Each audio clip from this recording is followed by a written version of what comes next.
Well, spring is coming, and as usual, I'm not ready, and I still have a lot of stuff to do.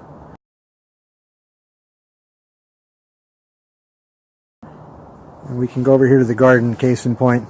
You can see the greenhouse down there. It needs to be reskinned.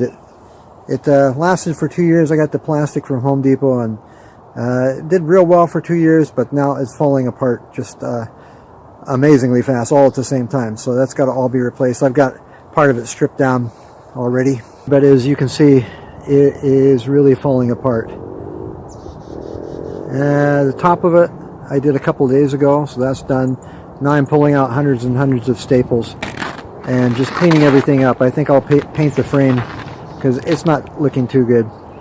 And then I've already got some other stuff that's called 4-year plastic. It's for UV protected for greenhouses. Put that on and we'll see if it really lasts for 4 years. Having to pull all of those staples, I sharpened a cheap little screwdriver and soldered a fulcrum on it to give it some leverage. That and a small pair of needle nose pliers, and I settled in for a long job. There are 65 struts, and I had to paint all 4 sides of most of them. It needs good coverage, but it doesn't need to look pretty, which is my favorite kind of painting. At last, it's time to do the plastic work. A quick homemade compass, and I go to work making the circles. Stapling circles over the pentagons is faster and makes a more watertight finish than trying to cover every triangle.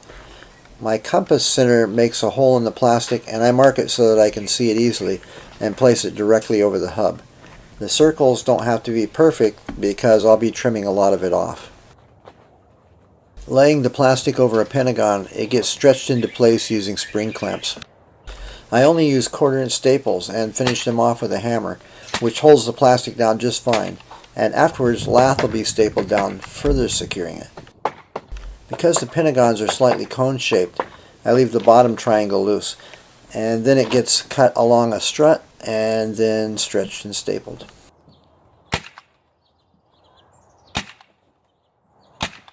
Finally, the plastic arcs of the circle get trimmed off. It goes by pretty quick, and then it's on to the next one. This time around I was able to make a few changes that I've been wanting to do. The first time around I made 2 windows, thinking that that would be enough ventilation, but it was nowhere near enough. That's why I made a pop-up umbrella top, and that works great. Originally I covered the inside and outside of the top and the windows, thinking it would provide better insulation, but instead it made them hotter and the plastic deteriorated faster. And since I don't use the greenhouse during the winter, I don't really need the insulation. Domes don't have very many types of parts. Mostly you just have to make a lot of struts and hubs.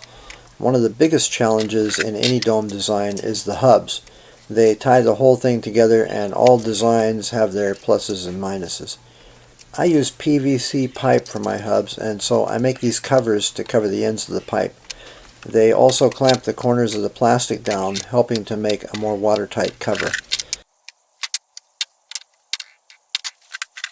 I don't have a helper to hold these parts in place while I screw the caps in, but an improvised keeper does the job. I haven't found anything that glues visqueen very well, but Henry's Crystal Clear, primarily a roofing product found at your home store, comes close. I use it mostly to seal out water and not for anything structural. At last it's time to put on the lath. Lots and lots of lath. As I said before, I have 65 struts, and each strut gets 3 pieces of custom lath, an end for each hub and a centerpiece, then stapled with 1/4-inch staples, and this will clamp down all of that plastic. I can cut all of the end pieces that will fit the hubs and then move over to the belt sander, where I still have the old jig I originally made for shaping the ends of the struts and lath. Never throw away a jig.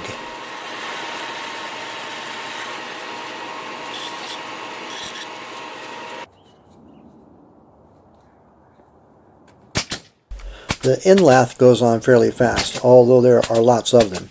The centerpieces are all cut custom, so a couple of screws and a scrap of 2x4 makes a quick and portable workspace for cutting all those centers.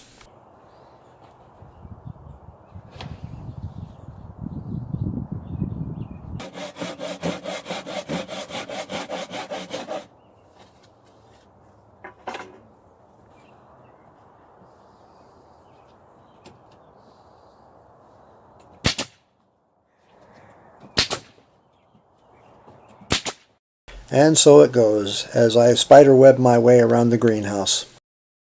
The original windows were placed up high and not needed there because of the pop top. Due to the symmetry of dome structure, I was able to just move them down lower and move them to opposite sides of the greenhouse. This ought to give great ventilation. I should get some new life out of the greenhouse, and it was nice to be able to learn from the last few years and make new modifications. And now it's time to clean up everything and get things organized and get some plants going.